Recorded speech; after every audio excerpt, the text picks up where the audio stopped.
ഇത് ലോകപ്രശസ്തമായ തിരുവനന്തപുരത്തെ ശ്രീ പത്മനാഭസ്വാമി ക്ഷേത്രം.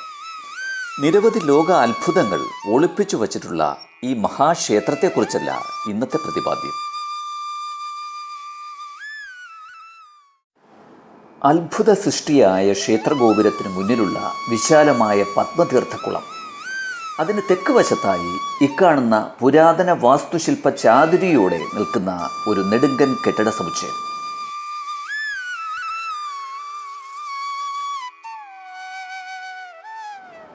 അതിനൊത്ത നടുവിലായി തലയുയർത്തി നിൽക്കുന്ന ഒരു വലിയ ടവറും അതിനുള്ളിൽ ഭീമാകാരനായ ഒരു നാഴികമണി അഥവാ ക്ലോക്കും കാണാം. ഈ അത്ഭുത സൃഷ്ടിയാണ് ഇന്നത്തെ താരം.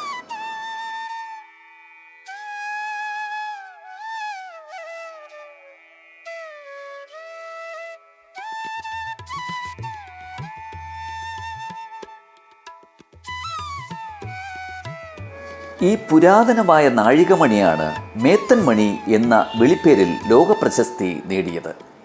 ഈ ഭീമൻ ഘടികാരത്തിൻ്റെ പ്രശസ്തിക്ക് പിന്നിൽ കൗതുകം മാത്രമല്ല, കേരള ചരിത്രത്തിലെ പ്രത്യേകിച്ച് തിരുവിതാംകൂറിൻ്റെ ത്രസിപ്പിക്കുന്ന ഒരു വലിയ അധ്യായം കൂടി ഒളിഞ്ഞിരിപ്പുണ്ട്.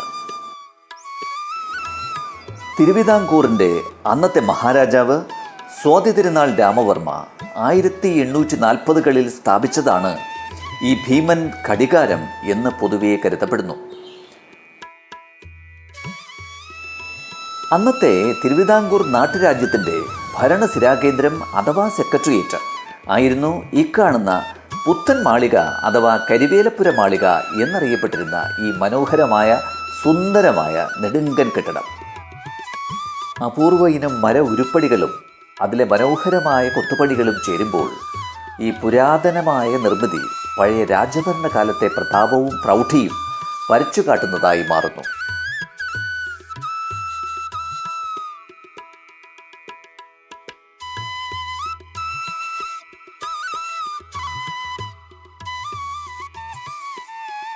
ഇക്കാണുന്ന കരിവേലപ്പുര അഥവാ പുത്തൻ മാളികയുടെ ഒത്ത നടുവിലായിട്ടാണ് ഈ അത്ഭുത ഘടികാരത്തിൻ്റെ നിൽപ്പ്.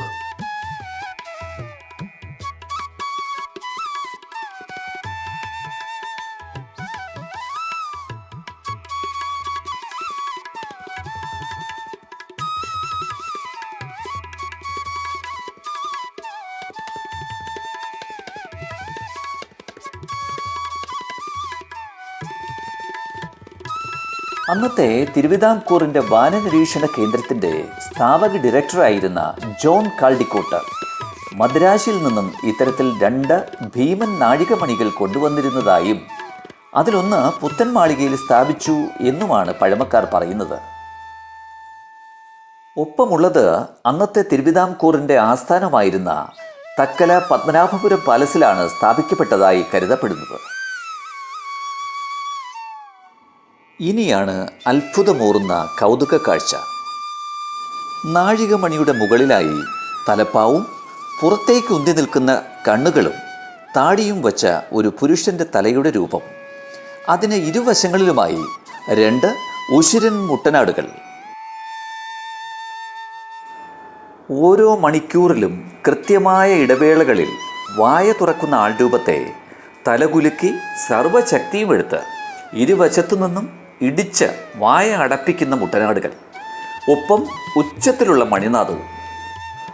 ഇനി നമുക്ക് ആ അത്ഭുത കാഴ്ച കണ്ടാലോ?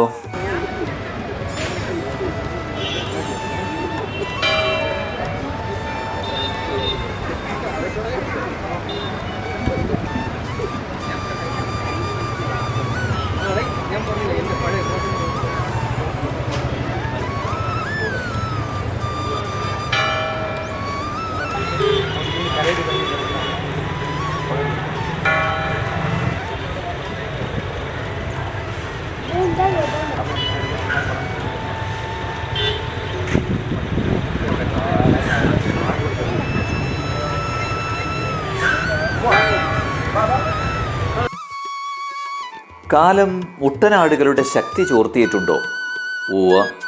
അത് ശരിയാക്കാൻ ആധുനിക തച്ചന്മാർക്കാകില്ല എന്നാണ് അധികൃതരുടെ വാദം. അതെനിക്ക് വിചിത്രമായി തോന്നി. മനുഷ്യൻ ചന്ദ്രനിൽ വീട് വയ്ക്കാൻ തുടങ്ങുന്ന കാലമല്ലേ? ഈ വാദം നിലനിൽക്കുമോ? എന്തോ ഇക്കാര്യത്തിൽ നിങ്ങളുടെ അഭിപ്രായം കമൻറ്റ് ബോക്സിൽ രേഖപ്പെടുത്താൻ മറക്കല്ലേ.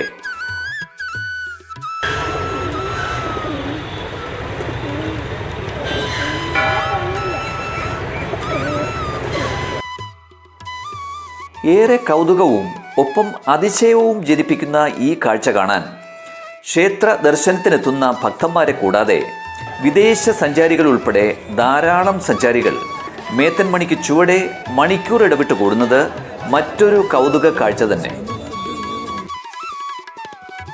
ഇനി അല്പം ചരിത്രം. ടിപ്പു സുൽത്താൻ്റെ തേരോട്ടവുമായി മേത്തൻമണിക്ക് അഭേദ്യമായ ബന്ധമാണുള്ളതെന്ന് പഴമക്കാർ പറയുന്നു. തിരുവിതാംകൂറിൻ്റെ സമ്പത്തിൽ കണ്ണുവച്ച് ആക്രമണത്തിന് മുതിർന്ന ടിപ്പു സുൽത്താനെയും സൈന്യത്തെയും ധർമ്മരാജാവിൻ്റെ പടത്തലവൻ വൈക്കം പത്മനാഭപിള്ളയുടെ നേതൃത്വത്തിൽ പടനയിച്ച് രാജ്യത്തെ രക്ഷിച്ചതിൻ്റെ സ്മാരകം കൂടിയാണ് മേത്തൻമണിയെന്ന് ചരിത്രകാരന്മാർ രേഖപ്പെടുത്തുന്നു.